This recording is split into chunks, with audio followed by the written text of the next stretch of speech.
Hello everyone.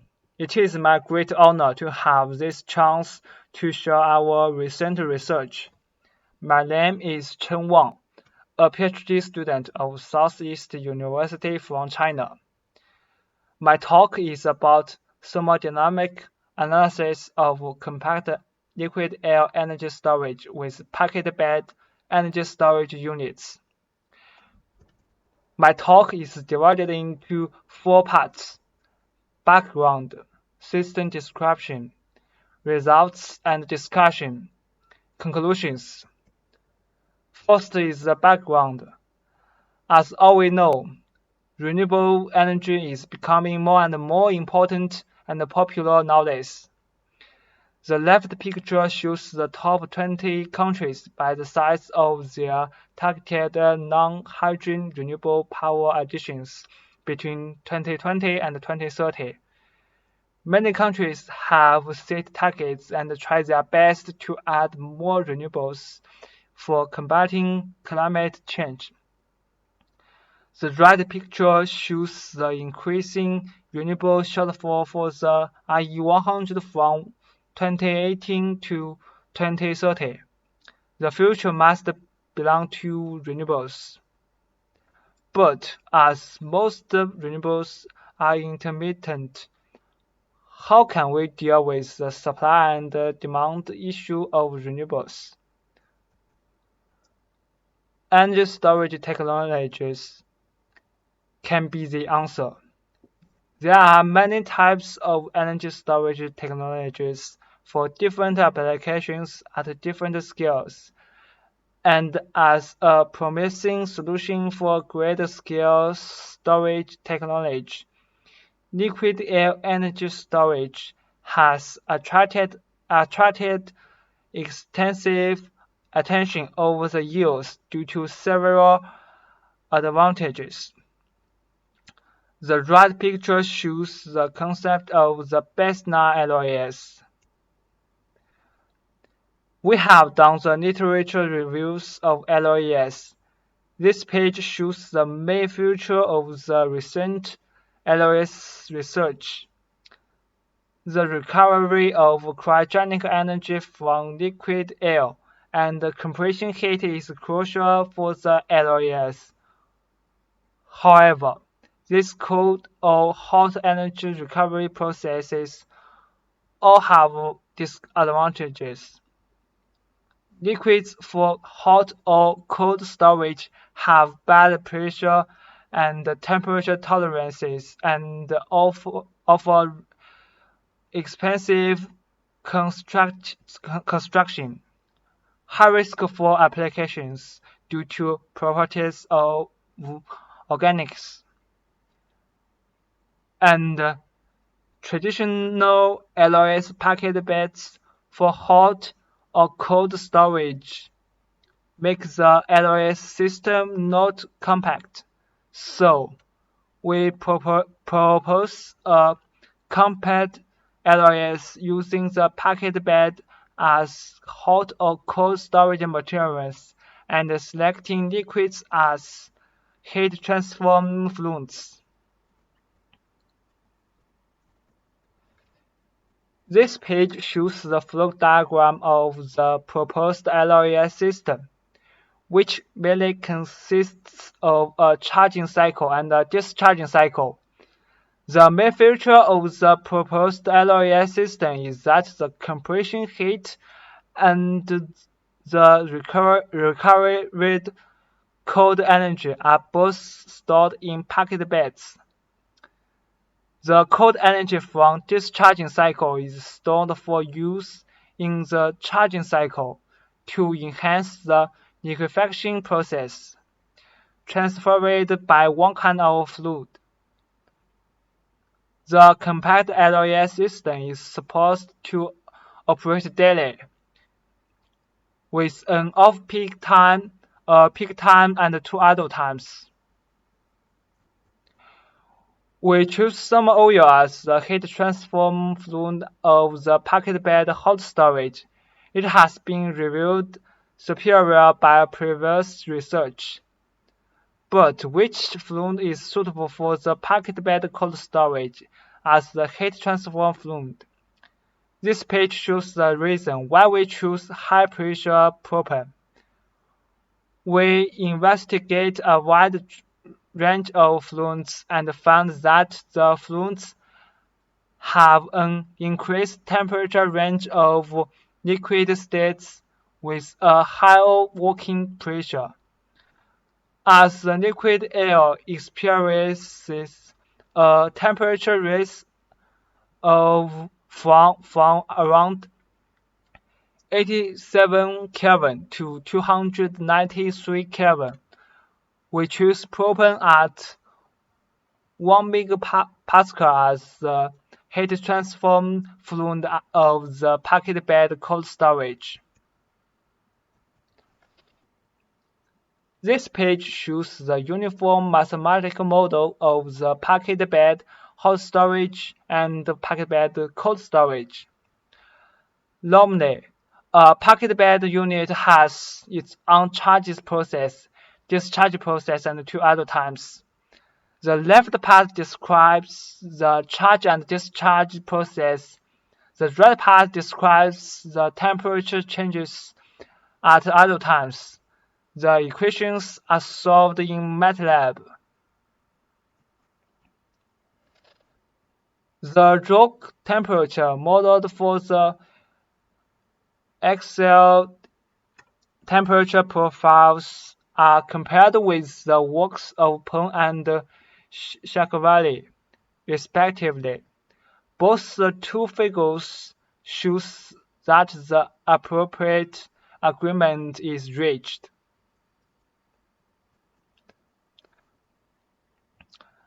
The most difference of our proposed packet bed model compared with the models of Shakravali and Peng is that the required parameters, viscosity, specific heat density, and thermal conductivity of solid particles and heat transfer fluids are different at different temperature. It is necessary to build reasonable parameter model of the particles and fluids changed by temperature. These four pictures show the effects of temperature on the viscosity, specific heat density, and thermal conductivity of solid particles and fluids. The final parameter model is fitted and built based on the data for the energy balance calculation of packet bed unit. This page shows the summary of simulation assumption of the packet bed. We first studied the effect of different ratio of some oil used in the discharging cycle on the oil temperature out of the packet bed hot storage. It shows that the higher oil use leads to lower oil temperature out of packet bed hot storage at the end of peak times. This is merely because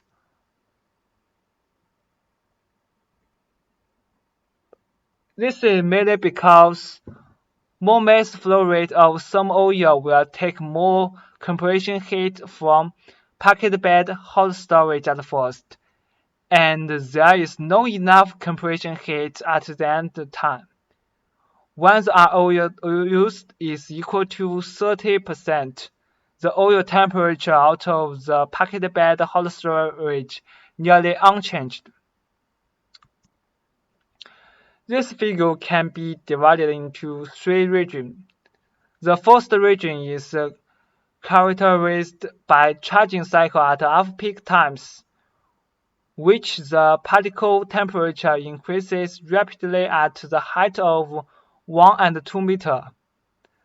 However, it is notable that the outlet temperature of packet bed hot storage still remains ambient temperature, which means the thermal energy taken by thermal oil has been fully stored during charging cycle.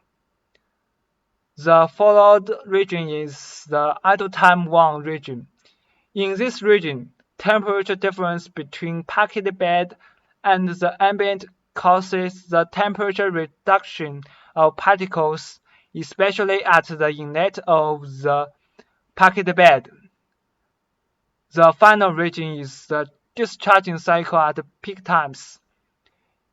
Interestingly, the particle temperature at the height of 0 meter is lower than that of 1 and 2 meter at first, and then heat up by the heat transfer fluid. From this figure, there is still some heat energy remaining in the packet bed until the discharging cycle is terminated. This figure can be also divided into 4 regions.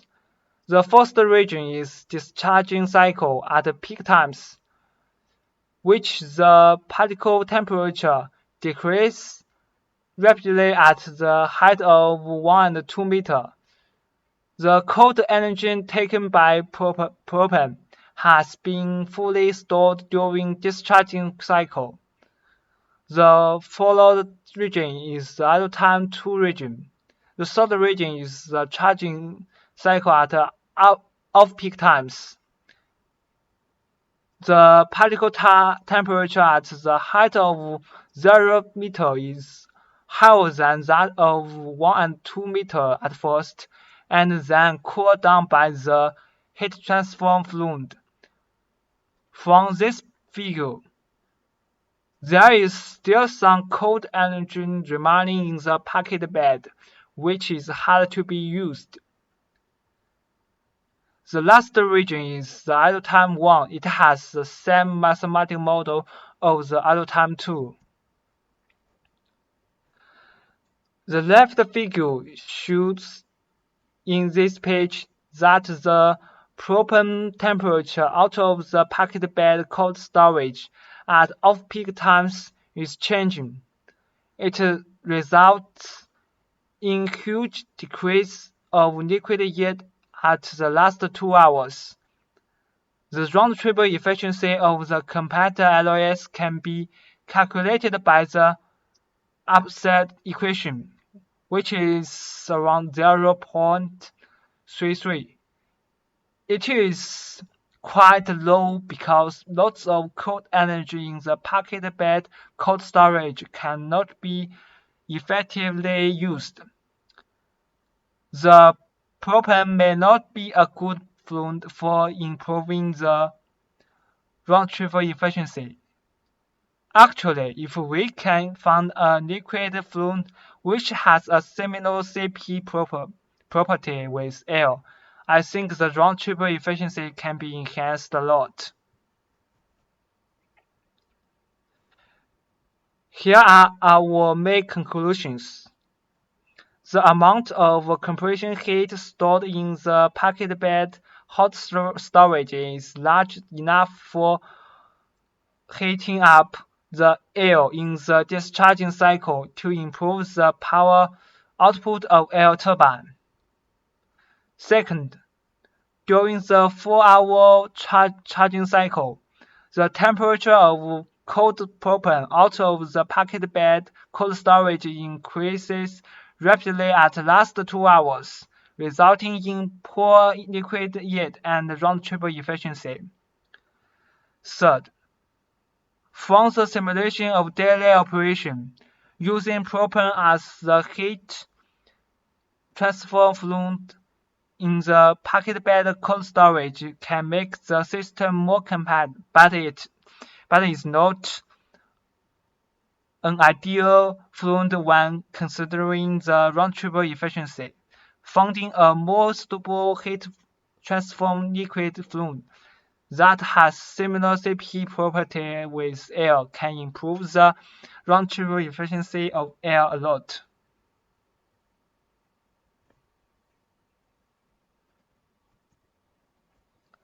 That's all my talk.